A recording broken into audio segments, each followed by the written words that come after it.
දැන් ගම කාටද? අපි කේන්ද්‍රකාරයෝ හරි නක්ෂත්‍රකාරයෝ හරි නෙමෙයි. ගම කාටද කියන එක තීරණය වෙන්නේ 6 වෙනිදා හැන්දෑවට. ඒ නිසා මේ ජයග්‍රහණයේ විශ්වාස නැද්ද? නැහැ.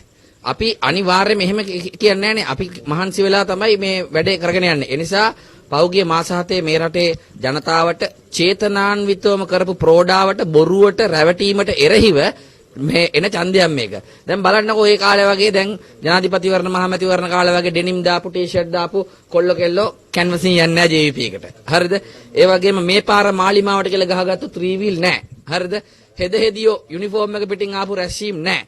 හරිද? ජනාධිපතිතුමාම යන්න ඕන හැම රැස්වීමකටම ගිහිල්ලා දැන් කියන්නේ නැහැ. ඉස්සර වේදිකාවේ කිව්වා වගේ බඩු මිල අඩු කරන්නම්, තෙල් මිල අඩු කරන්නම්, බදු අඩු කරන්නම්, කරන්ට් බිල අඩු කරන්නම්, වතුර බිල අඩු කරන්නම්, සල්ෆියුරික් අම්ල හදන්නම් මුහුදු වතුරෙන්. හරිද? මිනිරන් අපනයන කරන්නම්, ඩොලර් බිලියන 41ක මහ කජ්ජන් නෙමේ, විස්කාරයක ලක්ෂ 12ට දෙන්නම්. ඒවා කියන්නේ නැහැ දැන්. ඉතින් ඒ හින්දා ඔබත් පුරවැසියෙක්නේ මාධ්‍යවේදියෙක් වුණාට. ඒ නිසා බහුතරයක් මේ JVPට ඡන්දේ දුණු කට්ටිය ඡන්දේ දාන්නේ නැහැ. අපේ මිනිස්සු අපිට ඡන්දේ දාන්න එනවා. ඒ වගේම අපිට ඡන්දේ දාලා පෞගිය මැතිවරණදී වෙනස් වෙච්ච කොටසක් අපිට එකතු වෙනවා. එතකොට අපිට තේරෙනවනේ ප්‍රතිඵලය මොකද්ද වෙන්නේ කියලා. දැන් අර එක්සත් ජාතික පක්ෂය අලිය ලකුණෙන් ඉල්ලනවා. මොන වගේ අභියෝගයක් වේවිද? මම නම් ඒක ගැන කතා කරන්න කැමති නැහැ කාලනාස්ති කිරීමක් නේ. ඔබතුමාලා එකතු වෙලා ඉල්ලුවා නම් ඊට වඩා ශක්තිමත් වෙයි කියලා හිතන්නේ නැද්ද? නෑ එහෙමත් නෑ නේද ඉතින්. ඒ කියන්නේ කට්ටියකින් ගොඩ වැඩි නැද්ද? කාලනාස්ති කිරීමක් නේ අපරාධ වෙන මොකක් කරන්නකෝ. දැන් IMF පස්වෙනි වාරිකේ දෙන්න එකක වෙලා අනුමත වෙලා තියෙනවා. මොකද හිතෙන්නේ? දැන් කිව්වේ මෙහෙමනේ ණය ගන්න නැහැ කියලා නේ ආවේ.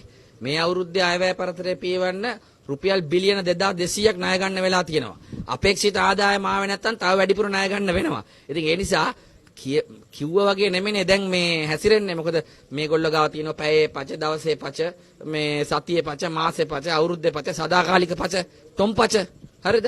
මේ දැන් ඉන්දියාවත් එක්ක තෝමනේ කරේ.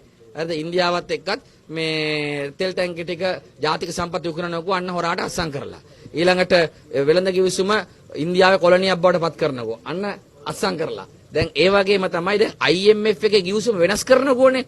දැන් බලු නකුට වගේ තමයි IMF කියන දේ අහගෙන ඉන්න ඉතින්. ඔය ණයක් ගැනීම සතුටු වෙන්න කාරණයක් නේද?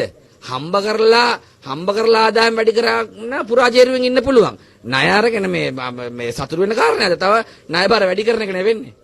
දැන් මේ සජිත් මහත්තයා ජනාධිපති කරනවා කියලා මොකක් හරි ප්‍රකාශයක් කළා තිබුණා. කොහොමද ඒක කරන්නේ? මම දැක්ක කබීර් හෂීම් මහත්තයා මේ මොන අදහසෙන් එතුමා එහෙම කිව්වද කියලා ඉවරලා මම දන්නේ නැහැ ඒක එතුමාගෙන් තමයි විස්තරාත්මකව අහන්න ඕන.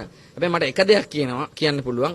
රටේ ආදායම හීන වෙමින් ක්‍රමානුකූලව යන තත්ත්වයන් තුල හරිද ලබා දුන්නු පොරොන්දු ඉෂ්ට කරගන්න බැරි තත්ත්වයන් තුල බදු එන්න වැඩි කිරීමේ තත්ත්වයන් තුල ඒගොල්ලන්ට දිගටම ඔහොම ඉන්න පුළුවන්ද කියන ප්‍රශ්නයක් නම් තියෙනවා. ඒ කියන්නේ ඔබතුමාලට ලැබෙයි කියලා ජනාධිපතිකම නෑ දැන් මෙහෙමයි අපි ප්‍රාර්ථනා කරන්නේ කිසිසේත්ම මේ රටේ නැවත කරන්ට් කපන්න ඕන තෙල් පෝලිං ඇති වෙන්න ඕන ඒ වගේ කාලකන්ණි අදහස් නෑ සමහර අය වගේ සමහර අය හිතන් ඉන්නෝනේ එහෙම නිර්මාණය වුණා ආය ජනාධිපති වෙන්න අපිට එහෙම අදහසක් නෑ. නමුත් යම් අවුලක් තියෙන බව පේනවා ඒ අවුල වැඩි වෙන බව පේනවා ඒ අවුල පිළිබඳව සැබෑ දැක්මක් හෝ අවබෝධයක් ආණ්ඩුවට තියෙන පාටක් පේන්නේ. ඒ නිසා පාර්ලිමේන්තුවේ නැති පුද්ගලයන්ට ජනාධිපති වෙන්න බෑ. ඒ නිසා මේ පාර එහෙම ඒගොල්ලන්ට මේක කරගන්න බැරි අවුලක් ආවොත් ඉතින් අපි වාර ගන්නවා අනිවාර්යයෙන්ම. දැන් අවසාන වශයෙන් පාතාල ක්‍රියාකාරකම් වැඩි වෙනවා. ඔබතුමාලගේ කොළොන්නාව ඒ පැත්තේ මේ ඝාතන එහෙම සිදු වුණා. නෑ වැඩේ තියෙන්නේ අර ආරක්ෂක නියෝජ්‍ය ඇමති ගාව බංකුවක් කරන් යන්න බැරි වුණා මේ ජාතික ආරක්ෂාව ගැන පොඩ්ඩක් ටියුෂන් ගන්න. ඒක හින්දාද කොහෙද මේ ඔක්කොම වෙන්නේ? ඒකින්ද අපි එයාගාවට ටියුෂන් එකට ගිහිල්ලා ඇවිල්ලා මේ කියන්නම් ඔබතුමාට.